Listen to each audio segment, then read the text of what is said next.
You're watching the Eternal Tournament Series.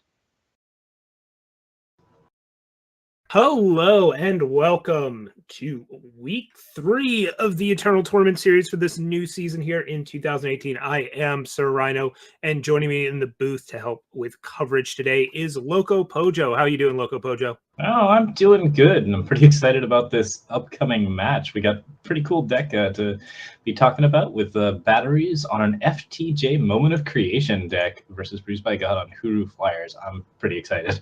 Yeah, Huru Flyers, is a name you could give this deck. I think this is more of like a Huru mid-range list more than anything. It just happens to be that a lot of its threats are flying, but Jotun Feast Color is a feature here, 4 of Auric Runehammer, some polymorphs to help with all the other mid-range threats that we've been seeing lately.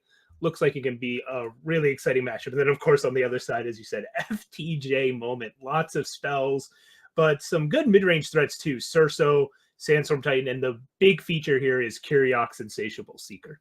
Yeah, it's a pretty exciting list. There's definitely going to be a basically never-ending source of threats using Moment of Creation and Curiox. And, of course, the Scouting Party in there as well. All of the 6s and 7s are just there to provide infinite amounts of value. It's a question, really, of whether or not Batteriez can get up to the point where he is reasonably defended against the Flyers. And I think that one's going to be a lot trickier with only 2 Scorpion Wasps and 4 Purifies. Yeah, you also have the polymorphs and 1 instinct. So I think Batteriez has a decent shot, especially because you have a 4 of Sandstorm Titan. Now BrusedByGod has a ton of answers to that, and Valkyrie Enforcer, Polymorph, and Vanquish. So it'll be interesting to see how this all lines up. But there are some cards that are not so great from BrusedByGod here, like Auric Runehammer and Jotun Feast Color. They're not really lining up well against what Batteriez doing. But let's get into this match and see how it plays out. Sure thing. Yeah, I think it's going to be an interesting time. Most of the time, Huru Flyers does not have too many problems with Sandstorm Titan, but if there's too many different ways that it'll have to waste its effects, then we might see something good happen. Yeah, so here we see Batteriez a little tight on power, but has that power stone in one of each faction, so at least have Assembly Line, Purify, Polymorph, Assembly Line. All those cards are unlocked as options for next turn. Meanwhile, BrusedByGod's actually pretty good on power, but lacking Justice Influence, right? For that would strategize. Batteriez has found all 3 colors of his influence, which means he'll be able to play pretty much everything but Curiox and Sandstorm Titan. That double time influence is going to be a little bit tricky. But just having access to all 3 of your colors is generally a good thing if you're a big mid-range deck. Mm-hmm. Yeah, and even though Batteriez is on 3 factions, their fixing is arguably better than what BrusedByGod has access to. BrusedByGod doesn't have Crest, still needs to hit 6 influence for Nostrix, which is the same thing Batteriez needs for Curiox. So even though Batteriez is on a 3 faction deck, it's really not that hard on the influence. You're not seeing Heart of the Vault in this deck or something. Yeah, that Crest was a really good pull for him. It allowed him to pick up a couple of extra, or figure out where exactly he wanted to go next with his next turn with Wisdom of the Elders, and it got him enough influence to play pretty much all of his spells except for Curiox at this point. He's got a decent lineup with the assembly lines, and he's going to be capable of putting some pressure on BrusedByGod. I think Batteriez wants to win this game a little earlier than most of his deck's plan usually allows, just because the Flyers do provide some inevitability against them. Sure. So here, I think he's contemplating just straight up purifying this Kothon, but could also go Wisdom to try and hit power with that Curiox in hand. Instead, just going with the go wide approach. And as you said, trying to be the beatdown. Yep, this much aggression seems pretty solid. He's going to be fairly just offensive for the while. He's got Purify available and Polymorph to knock down threats, which means that he can push in for 5 to 6 every turn. It's going to be pretty nice for him for quite a bit, but eventually he'll run out of Grenadin. So BrusedByGod has to adopt a kind of defensive stance until the tokens go away. Yeah, so the reason Batteriez can commit this much to the board is BrusedByGod doesn't play anything like Copperhall Bailiff or Lightning Storm in the main deck. The issue is that by not casting Wisdom last turn, he missed out on a power drop that turn and might miss out on it this turn as well. I think we're going to see Wisdom here, even though you'd love to purify this Kothon and really get your beat on. I don't know if you can afford to miss power 2 turns in a row. He's not likely to find undepleted power, but he's definitely going to find his 5th. And Crest of Fury allows him to take a look and see if he can find another one. I think, threw that Sandstorm Titan underneath so they could try to find he that. kept it on top. I kept it on top? All right. Yeah, so respecting how long this game could end up going and wanting just that nuisance / answer to flyers. Plus, it'll make his Cerso and Curiox better because Titan's kind of a card that BrusedByGod would have to answer when it comes down. But as you said, it's not power, but with Strategize and Purify and Poly in hand, he'll be able to keep digging next turn and maybe get down Titan and that. In the meantime, what's BrusedByGod doing? Well, we have access to an Eilin and a Shelterwing Rider, so he's likely to play that Shelterwing Rider this turn. His removal cards are not lining up very well against the assembly lines. He's going to have to play out this Emerald Monument just to get some undepleted power on his later turns, and go ahead and set up that Shelterwing Rider and see if he can force a little bit of damage out. Yeah, Batteries can double remove it, but it's not a great answer to an Aegis. No. So the debate there for BrusedByGod was whether or not to play that Monument. With the 7-drop in hand, he wanted to kind of guarantee that he could curve out into Island now. Because next turn he already knows he wants to activate Kothon most likely. And then the turn after that play Island. So there's not really much room to get value out of that Monument. It's better to just make sure it doesn't disrupt the rest of your turns that you're planning out ahead here. So now Batteries has to decide, is he firing off a Strategize here or just slamming down a Cerso or using 2 removal spells? And yeah, we see the Purify come out on Kothon while BrusedByGod's tapped out. Yeah, I kind of like this approach. He's choosing to avoid hitting the Shelterwing Rider just because it's got the Aegis and BrusedByGod can set up some protects on it later. And instead is grabbing the Kothon so that they can't activate and get that Parliament Owl, or rather, just regular Owl, as the case may be. Strategize picks up 2 power for him. He only needs 1 more to play most of his cards, but it's always nice to have basically as many as you can get. And he's looking at a Seat of Fury and figuring out what he wants to do with his upcoming turns. Curiox is available at this point, so he can really start to pressure. And if he can find himself an Obelisk or something along those lines to help out these Grenadin, that's going to be a really big deal. Yeah, so he bottomed to seat that turn. BrusedByGod had nothing to do on his turn as Polymorph and Vanquish don't line up well against these Grenadins, and Island's still waiting to be cast.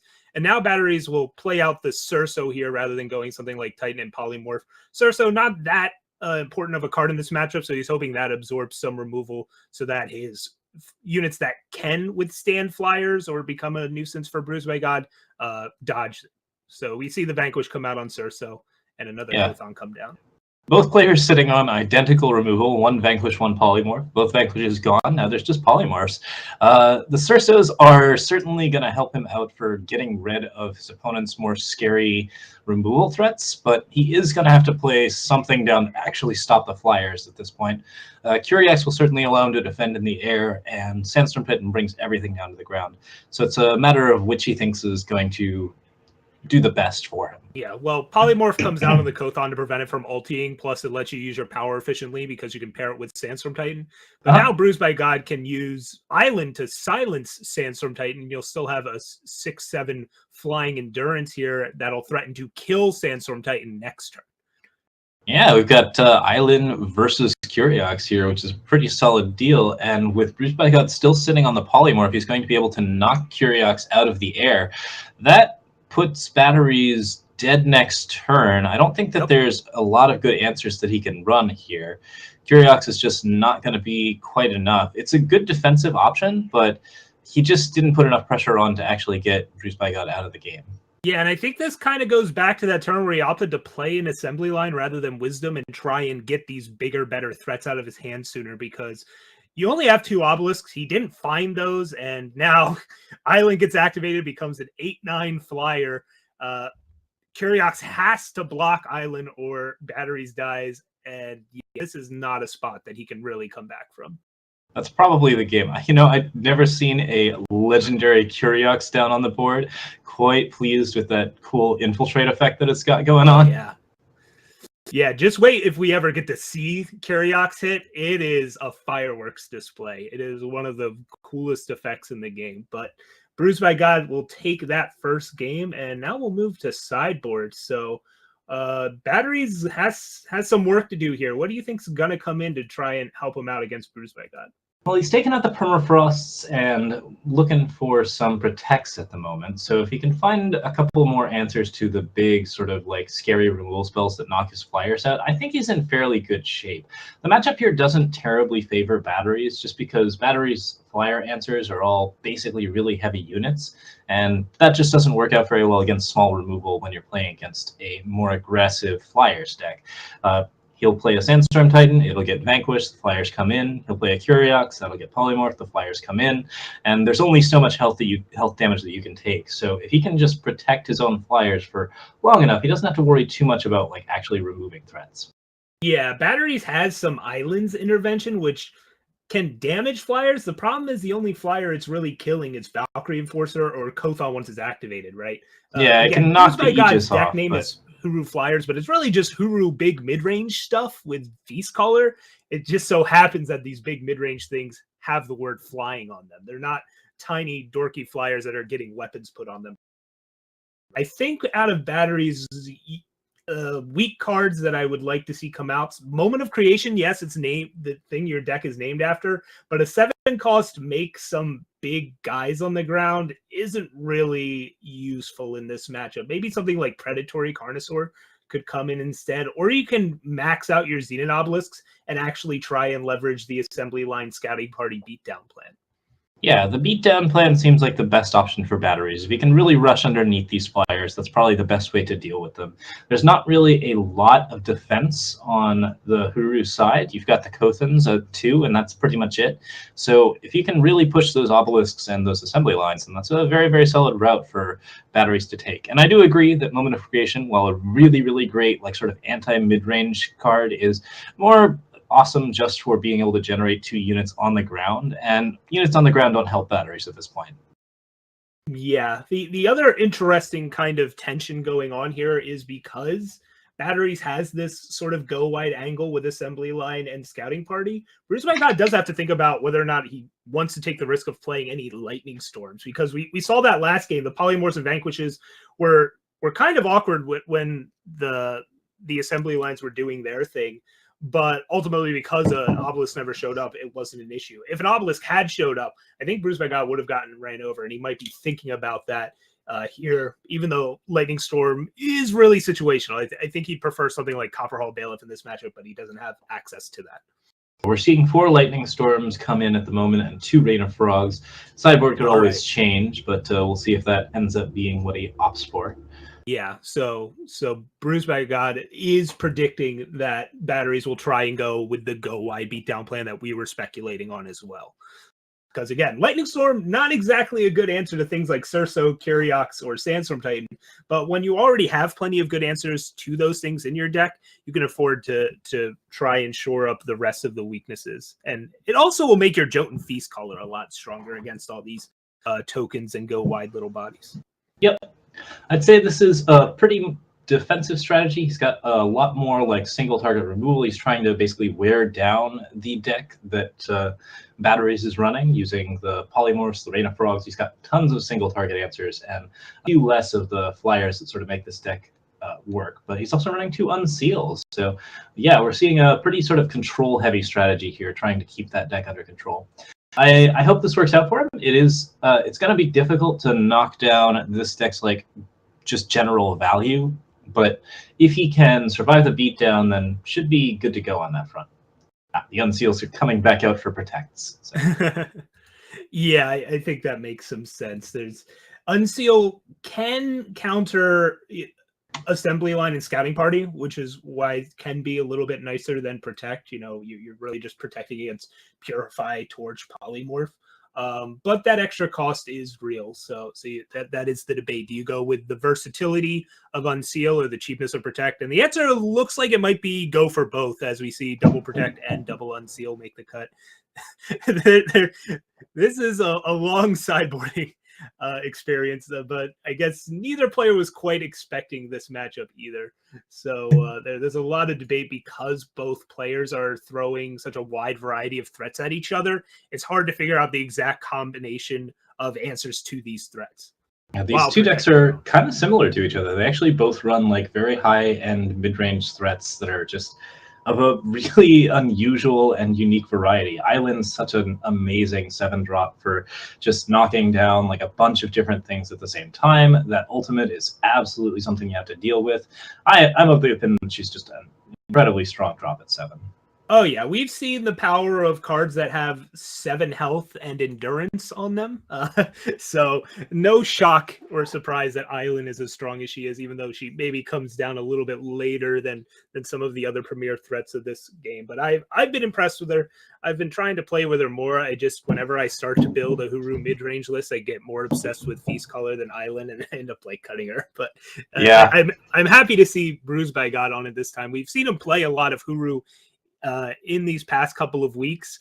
He had a different version of Flyers, but it was more of a beatdown style. This one is very more deliberate. It has 4 strategize, 4 wisdom, where the other version of Huru did not. But this game is underway. Players are developing power, drawing cards, doing the things we love to do. Yeah, Batteriez is looking pretty good here. He managed to lead with a Power Stone, which means he's on Sandstorm Titan on 3. BrusedByGod does have the Vanquish for this, which means that Batteriez is going to have to find another threat in his next draw, or at least find some power and get up towards that scouting party. But either one is good for him, drawing a threat or drawing power. If he can get a turn 5 scouting party, that's pretty strong. If he just sets up some reasonable threats, that's also quite good. And it looks like neither one for him. He picks up a couple more cards that he can actually use, but he does not find any additional power. Yeah, so now BrusedByGod will be able to get on board first, but instead of opting to strategize here rather than play out a Shelter Wing Rider, it looks like maybe trying to get Jotun Feast Color onto board while his opponent's stumbling is the idea here. Also, we noticed that Batteriez kept in the Moment of Creation, which we thought maybe he wouldn't, but given that it's a premium Moment of Creation, I can understand why it's still in the deck. You got to show that off. Gotta have the shiniest of the Sentinels. It's pretty important. I think I have like 3 of them. Yeah, I've got 3 premium Mask of Torments, and getting those premium Tormentors out is a good time. But in the meantime, BrusedByGod decides to ship away one of the Feast Colors, decides 2 is too many for how clogged up his hand is and the fact that it's stuck on power, deploys out the Kothon, and Batteriez draws some cards for turn and actually hits some pretty nice stuff. Gets to play Power Stone, a Sigil, and torch this Kothon while BrusedByGod is tapped out, and I believe that's what we'll see here. Yeah, I'm thinking he puts Moment of Creation on the bottom here. It's not quite playable yet. He doesn't have the double red for it. Oh, this is actually off of Wisdom, right? I don't think it was a strategize. Oh, I thought it was. Oh no, he did use 2 power. He's looking for his bottom card. Yeah, there it is. Strategize just doesn't go in the void right away. I was like looking at his void and I saw the Wisdom, but yeah, you are correct. So yeah, I think Moment will go here too with double Scouting Party Obelisk. That should be enough to get the job done. And he's got the Power Stone too, so he can push himself up to 8 faster. Like, he can literally just play Power Stone here and have a Scouting Party next turn, regardless of whether or not he draws a power. There goes the Moment. Yeah. And he's still got Torch up for Kothon, which is extra bonus fun. Yeah, he'll use it right here just to make sure BrusedByGod can't have Protect or Unseal or anything like that. And now we'll see the Riders start coming out, and we got ourselves a race. So Scouting Party comes down. 4 1/1s. And Valkyrie Enforcer is a reasonable answer to Scouting Party. It knocks out one of the Scouters, and then it also manages to block a second one. It's still only a half measure, though. He's going to get at least 1 through if he wants to, and he can play the second Scouting Party in response. Yeah, and the draw for turn from BrusedByGod here was a Cobalt Monument, and that is real awkward. He plays 4 monuments in this list, and in both games, it kind of caused him some headaches here. When you're trying to get your Feast Color on curve and Nostrix and Island, having 4 of these like kind of depleted 5-drop things, it's not been working out well for him. But we'll see the Sheltering Rider come in here, and looks like he's just going to play a second one and try and put down the fastest clock possible here. Yep, looks like the Sheltering Rider here coming down. He's got the Cobalt Monument. He was briefly flirting with the idea of playing that Strategize and trying to find that undepleted power, but that's really dangerous with a fully operational Scouting Party on the board. Yeah, the fail case for that is just so bad. Now instead you get to play out your Monument anyways. If you draw undepleted power, you have a double Valkyrie Enforcer next turn, so that's still a decent consolation prize. But Batteriez looks like he gets to scout away a Seek power, even though that Seek power would have guaranteed 8 power next turn, you're going to be at least drawing 3 cards off these Yeti Spies. You don't need that in your hand. Yeah, I think that's quite reasonable. He does get 1 block out of it. I like this attack pretty well, and he's going to be able to follow up with a second scouting party. The main problem here is that, oh, okay, well, double obelisk means he's probably got lethal next turn. Oh, yeah. That'll definitely get it done. Yeah, we're going to see a board of 7 5/5 Yetis with BrusedByGod at 22 health. Doesn't hit power this turn. Instead finds a Nostrix. That strategize reveals even more nothing, just more units. And yeah, Valkyrie Enforcer can come down and silence the Yeti, but this is not looking good for BrusedByGod, at least from our perspective. From his perspective, he's got his opponent on a 2-turn clock, right? These Sheltering Riders are going to come in, take down Batteriez to 10 health. But he'd be totally fine with the draws if he weren't dead. Yep. Just fortunately, that doesn't quite do it. He's got the double obelisks here. That's going to make just a pile of 5/5s. 30, yeah, 30 damage coming. 30 damage here on stack, and there we go. That's round 2. Batteriez picks 1 up.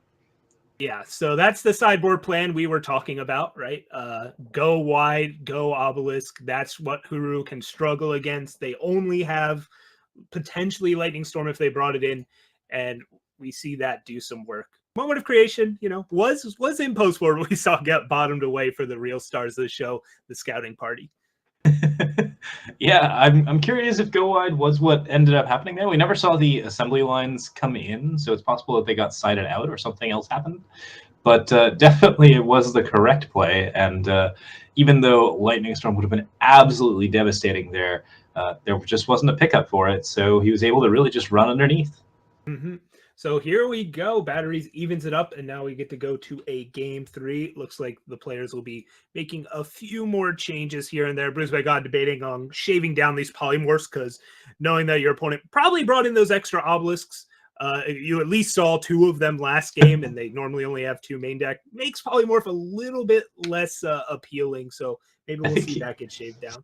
Yeah, I think he shaved up a Lightning Storm. Oh, yeah. Because he was down to 3 at the end of his sideboard, and that seemed like enough, but I'm sure it doesn't now. Yeah, the big card here, I think, post-board will be those 2 unseals. If those can snipe a scouting party or a moment of creation, or even an assembly line, that's going to be a huge help to BrusedByGod in this matchup.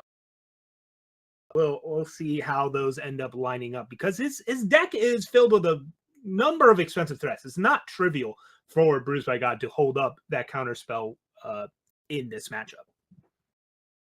Yeah, we're heading into game 3. BrusedByGod has a really nice early hand. He's got 3 power, just perfectly lined up to set him up with all of the indolence that he needs. He's got 2 coats on the Far Watchers, which are really solid for answering that beatdown plan.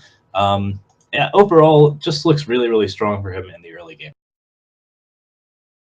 Batteriez, on the other hand, has a Purify and an Assembly line, along with a Seek Power, so he'll be able to play out Assembly line on 3, but he's going to have a little bit of trouble setting up in the early turns. Crest of Fury is going to get him a Scout, or Primal Sigil will get him a Time, but neither one will allow him to play Purify on 2. All right, so here we see BrusedByGod starts on depleted power, Batteriez starts on depleted power. Wisdom gives him something to do on 3, so he'll keep it even though he already had the assembly line. Kothon will come out from BrusedByGod for his turn 2, trying to be the beatdown this time around with that double Kothon hand. Yeah, there's a lot of competition between Assembly Line and Wisdom in this deck. We've seen it, I think, every single time that Batteriez has had Assembly Line, or rather, just the one time that Batteriez has had Assembly Line, where he either wants to use the Wisdom to draw undepleted power and start building towards his 6s, or he wants to go like really, really aggressive with the Assembly Line. And he's just not getting both of them at the same time very frequently, so there's definitely some competition between the 2. Being a competition, we see this double Feast Caller hand again with a Nostrix, and that combination, make it triple Feast Caller. That combination is quite potent. The problem here with BrusedByGod is, can he get to the point where he wants all that? Nostrix, using Nostrix on a Joan Feast Caller to make all the other ones in hand huge is an amazing end game. Like, that's going to be really pretty hard fantastic for Batteriez to deal with.